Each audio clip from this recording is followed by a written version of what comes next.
جس سے تمہارا شرنگار جانا جائے۔ اور آج کل ہمارے ماحول میں، ہمارے معاشرے میں کیا ہے؟ گہنے جب ہم لوگ سورنکار سے، سونار سے، ویپاری سے جب ہم لوگ گہنا خریدتے ہیں، زیور خریدتے ہیں، تو کیا کہتے ہیں؟ جب کوئی سادہ گہنا دے دیتا ہے تو ہمارے دیہات میں ماحول ہے، دیہات کا ماحول یہ ہے کہ عورتیں کہتی ہیں کہ اے بھائی صاحب، اے صاحب جی، اس میں کا گھوگھر گر گیا ہے، تھوڑا گھوگھر لگا دیجیے۔ جبکہ قرآن کہتا ہے کہ عورتوں اس طرح سے زمین پر پاؤں رکھو جس سے تمہارا شرنگار جانا نہ جائے۔ ہم پوچھتے ہیں کہ پھر عورت کو جب گھر میں رہنا ہے، عورتوں کے جب گھر میں ہی رہنا ہے، تو پھر عورت کو گھوگھر لگانے سے کیا مطلب ہے؟ غیر محرم سے جانانے کے کیا مطلب ہے؟ عورت کے، جس عورت کو زور سے قرآن مجید نہیں پڑھنے کا حکم ہے مذہب اسلام میں، جس عورت کو گھر میں رہنا ہے، جس عورت کو آزاد مردوں کی طرح گھومنا نہیں ہے، وہ عورت جو ہے گھوگھر لگوائے گی اور غیر محرم کو اپنا پائل کی آواز، اپنے زیور کی آواز غیر محرم کے کان میں ڈالے گی۔ اور ہم کہتے ہیں کہ ہمارا ملک سونے کا چڑیا ہو جائے۔ کبھی نہیں، ایسا نہیں ہو سکتا ہے جب تک ہم عورتوں پر پابند نہیں لگائیں گے۔ اور یہ ہمارا مذہب اسلام ہی نہیں، قرآن ہی نہیں۔ میرے محترم بزرگوں، دوستوں، میرے بھائیوں، آج سے بہت دن پہلے جس کو منو کہتے ہیں، مہاراج منو کا لکھی ہوئی جو ہماری آدی گرنتھ میں سے جو آتا ہے، جسے منو اسمرتی کہا گیا ہے، منو اسمرتی کے 5ویں نمبر ادھیائے میں مہاراج منو لکھتے ہیں کہ بال پتروست تشٹتے پانی گرا ہسیوں نے پترا نام بھرتاری پردے نہ بھجتے ناری سوتنترتام۔ عورت کے بارے میں کہا گیا ہے کہ جب عورت بال اوستھا میں ہو، بچے کے اوستھا میں ہو، تو اپنے پتا کے ادھین رہے، یعنی کہ باپ کے بنا اجازت کے گھر سے باہر نہیں نکلے۔ بال پتروستے پانی گراہس یونے، اور جب یون ہو جائے تو پتی کے ادھین رہے۔ پترا نام بھرتاری پریتے، جب بوڑھی ہو جائے تب بھی اس کو سوتنتر نہیں رہنا ہے۔ کیسے رہنا ہے؟ جب بوڑھی ہو جائے تو پتر کے ادھین رہنا ہے۔ نہ بھجتے ناری سوتنترتام، ناری کو، عورت کو کبھی بھی سوتنتر روپ سے آزاد نہیں رہنا ہے۔ یہ مذہب اسلام ہی نہیں۔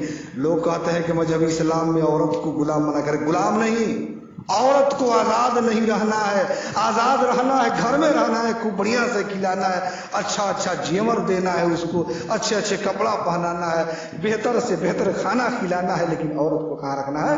گھر میں رکھنا ہے۔ آج کیا ہے؟ اور عورت کے بارے میں بتایا کہ گھر میں رہے۔ بتایا گیا ہے کہ مذہب اسلام میں اللہ تبارک تعالیٰ کا حکم ہے کہ اگرچہ میں، اللہ تبارک تعالیٰ کہہ رہے ہیں کہ میرے بعد اگر کسی کو سجدہ کرنے کا حکم دیتا تو عورت کو حکم دیتا کہ وہ اپنے شوہر کا سجدہ کرے، لیکن اسلام میں ایک خدا کے علاوہ کسی کو سجدہ کرنے کا حکم نہیں دیا گیا ہے۔ اور ہندو مذہب میں جب ستی انسویا کے پاس سیتا جی جاتی ہیں تو رامائن اٹھا لیجئے گا، آرن کانڈ کے 8ویں نمبر ادھیائے میں کہا گیا ہے، ارن کانڈ کے 8ویں نمبر ادھیائے میں جب سیتا ماتا جاتی ہیں کن کے پاس؟ ستی انسویا کے پاس جب جاتی ہے تو ستی انسویا سے کہتے ہیں کہ ہے ماتے مجھے کچھ شکشا دو۔ تو ستی انسویا جو بولی ہے اس کو بابا گوسوامی تلسی داس جی کیسے لکھ رہے ہیں؟ بابا گوسوامی تلسی داس جی لکھے ہوئے ہیں کہ